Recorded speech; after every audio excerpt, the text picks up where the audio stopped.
Hey everyone, welcome to Mindful Adventures. For today we're going to explore two very special practices that come from two very different traditions.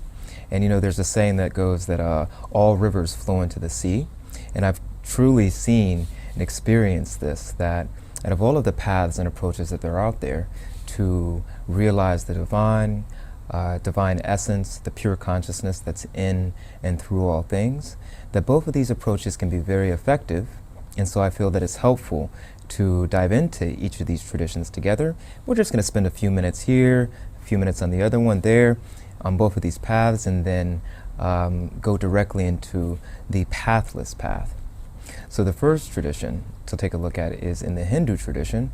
It's brought down in the Upanishads, the concept of Neti-Neti, meaning not this nor that. Neti-Neti is a Sanskrit term that many have used to, I'd say maybe it's more of an analytical path of the intellect in experiencing the divine. That's Atman or Brahman, if we take that up to the next level. And Neti-Neti in meditation is when you're able to sit and see all perceptions arising in consciousness. Right? So all of the content of our consciousness is considered perceptions, right? So whether it's through the five senses, through thought, which is activated by the five senses, and then that thought is experienced by the I or the ego, which takes that entire collection of the contents of consciousness and attaches and identifies itself with that. All right? So for example, let's say we're sitting here silently, and I hear a car coming down the road, and I'm realizing that, okay, I hear the sound of the car. It's not the car itself, I'm just witnessing the sound. But who is the witness? This is the question. You see, I like to throw in a little bit of inquiry in there. I feel like it's so tasty. Gotta ask questions, The question is what really brings it down from just the informational knowledge down into the heart. But with every perception that arises, right? The sound, the feeling of the wind, the sensation, the feeling of my hands on my knees, right? Say there's a thought comes up saying, I'm hungry. Okay? To sit and say, it's not this, meaning that is not the divine, that is not the pure witness. Because, of course, if you're sitting and you're perceiving, whatever you're perceiving is the object. You are the subject, right? So we say, okay, whatever objects of perception arise, I'm neither that, I'm neither this, nor that. So we'll just take a minute and sit silently and see what arises.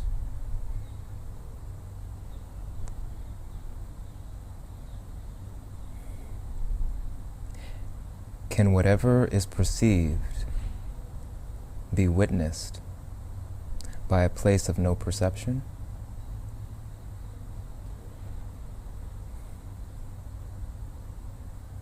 Is anything and everything that is seen with the eyes or seen with our awareness, can that be the seer itself? Again, Neti-Neti. And just now the mind arose, a thought arose, saying, maybe this is it. I have a glimpse. If this thought arises in you, also keep in mind, you don't want to fall for self-deception, but you'll have to remember, it's not this. I am the witness. I am aware of that. Right? So slowly, through this method, through this practice of Neti-Neti, one comes to realize that anything that is perceived in thought or through the five senses are just objects of perception. What is the subject? Who is the subject?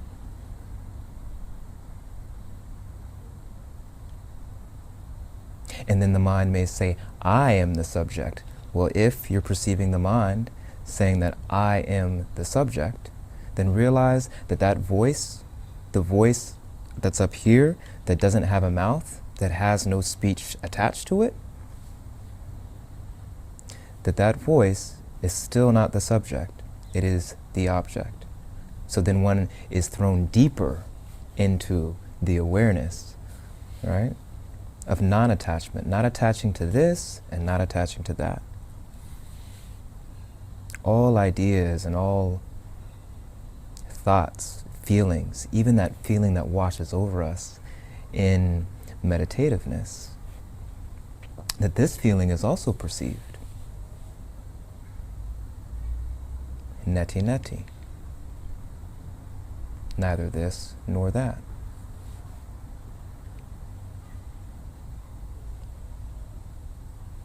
And if everything is seen, who is the seer? Can this one be seen? Can this one be perceived?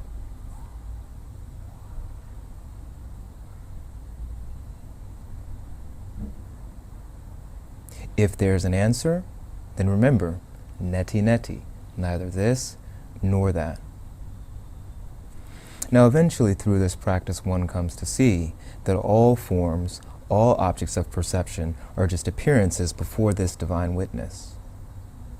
And then if we can just relax and fall into that unknown space, fall into this witnessing, fall back into the seeing, letting go even of the concept of a seer, letting go even of the concept of a witness, then maybe you have arrived. But I'm kind of, again, I'm a little old school. I'm like, okay, even when you think that you have arrived, this thought is also being perceived. Throw that out. You haven't arrived yet. You have to be patient. And slowly, Neti-Neti.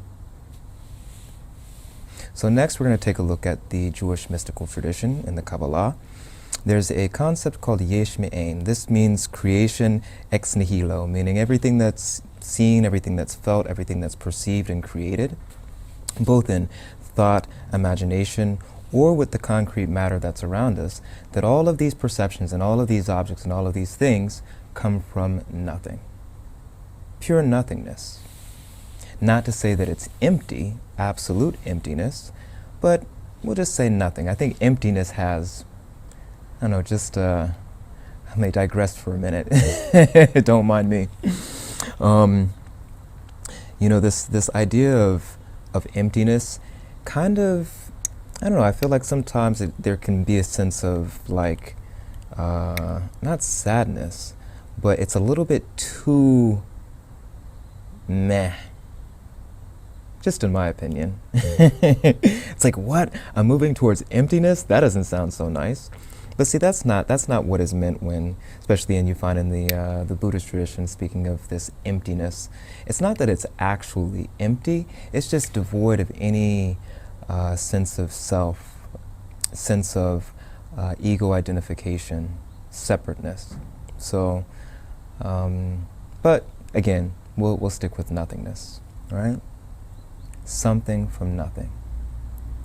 And in meditation, this concept of Yesh can also be applied. Let's say you're not going to do the practice of Neti-Neti. You can also try Yesh.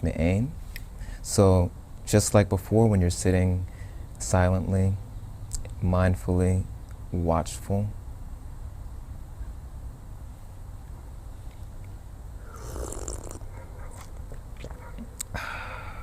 there was a sip, there was a sound, there was drinking.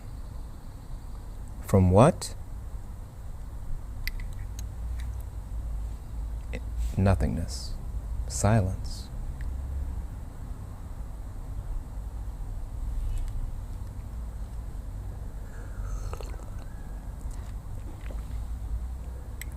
There was a sound. The sound arose from the silence into perception through hearing.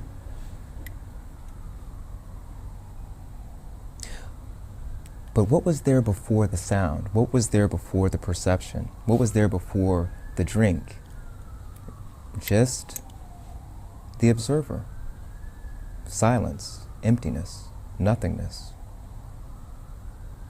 Now this can be applied to anything and everything, right? Nothing should be left behind. It's not a matter of, actually I'll say, forget the word should, nothing can be left behind when we take either one of these paths, because everything, again, everything that is perceived, everything that is felt, everything that is known through knowledge, right, and interpretation through the senses, all of these things are object-oriented. And now we're trying to, through each of these paths, move towards one's own subjectivity. Right? And then once the subject is seen, to take it a step further, say, okay, I got a glimpse of the subject. Then this glimpse itself is seen. Do you see the seer? The seer that is neither subject or object? And slowly, slowly, Yesh me'ain, there's a siren. An ambulance is on the way. Where did this sound come from? Before it was perceived?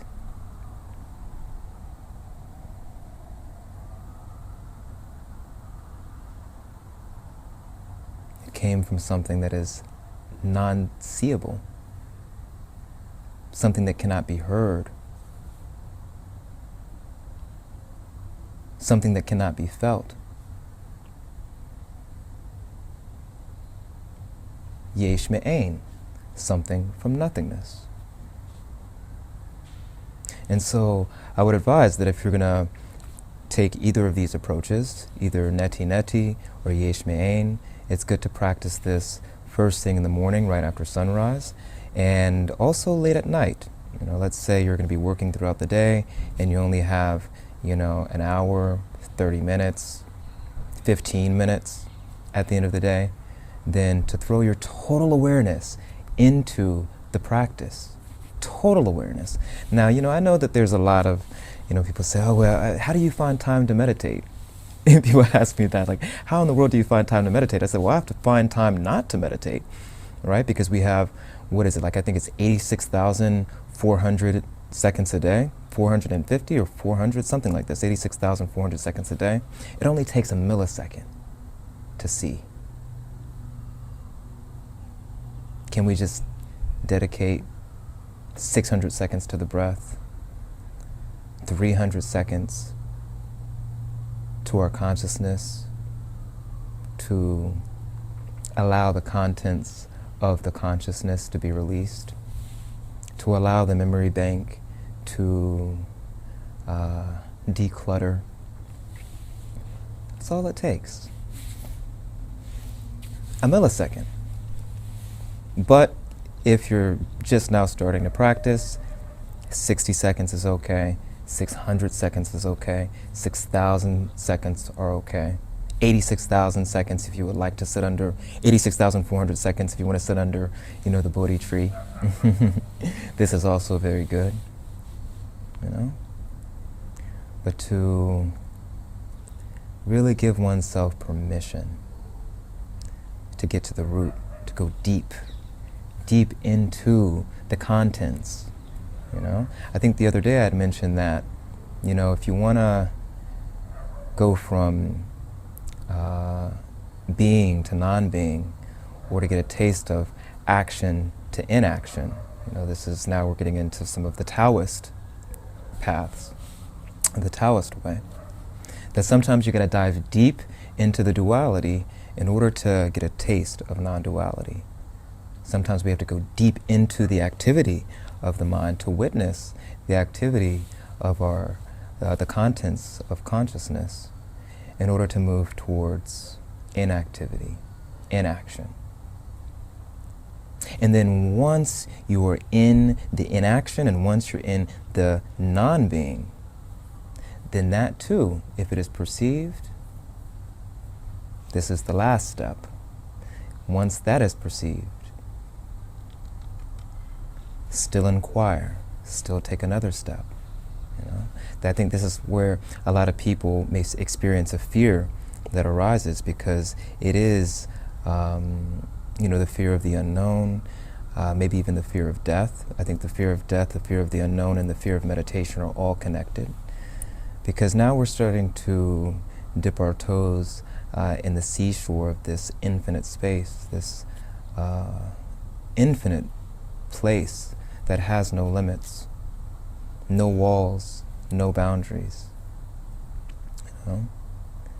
And wow, there were so many years and so many sunrises and sunsets and moonrises and moonsets that I stayed awake, just going deep into some of the esoteric things, climbing the tree of life in the Kabbalah, and doing visualizations and chanting and mantras, and all of these things are so rich with, I'm sure some of you have experienced how tasty it is. You just get that good feeling out of all of these different practices. I mean, you're talking about an entire orchard filled with so many delightful fruits and things to taste, to get a sense of that spirituality and the divine.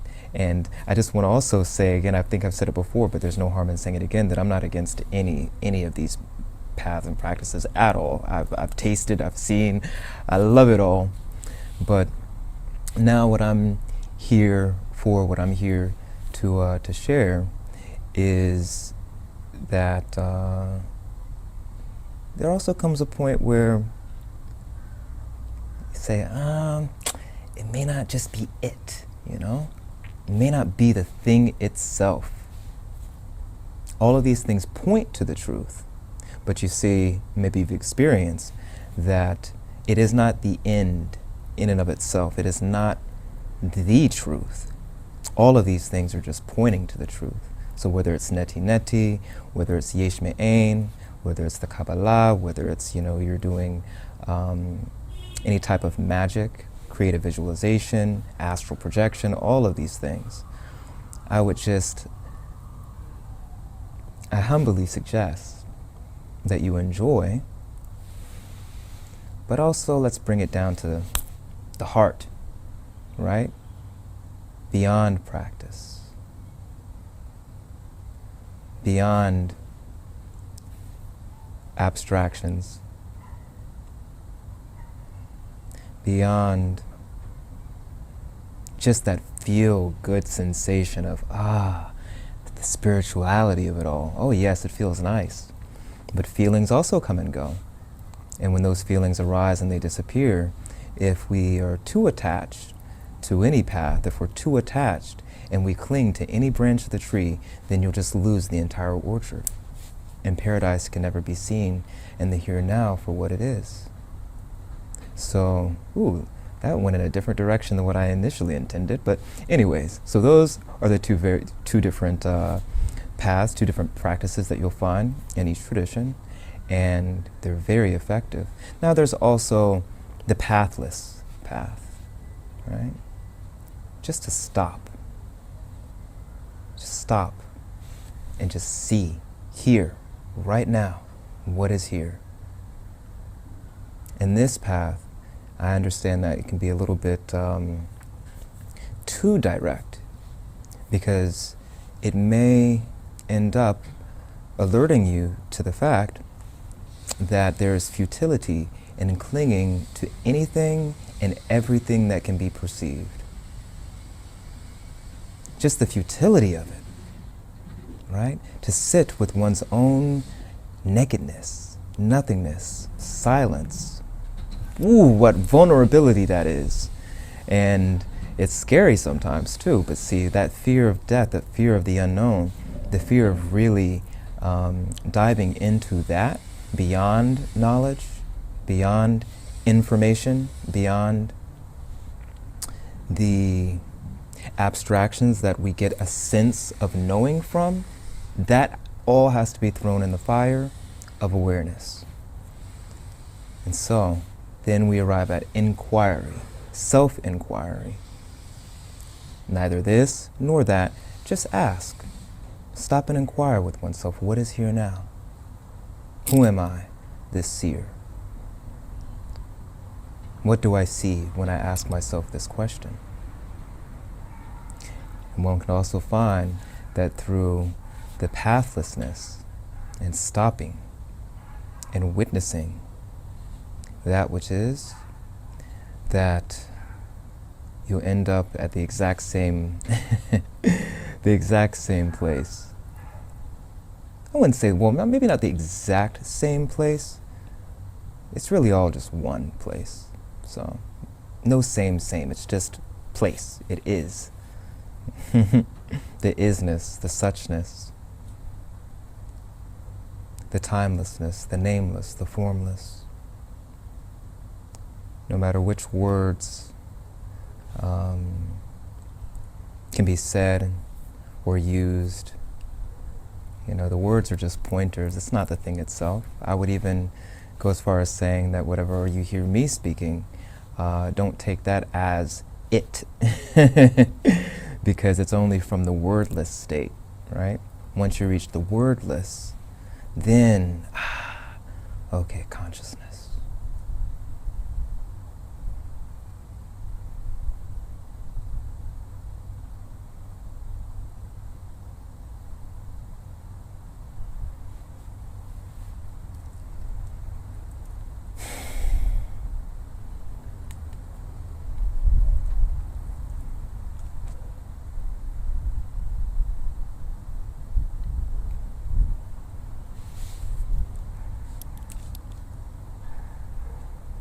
May all beings be blessed in pure awareness, consciousness. Doesn't matter whether it's Atman, Brahman, Hashem, Krishna, Christ.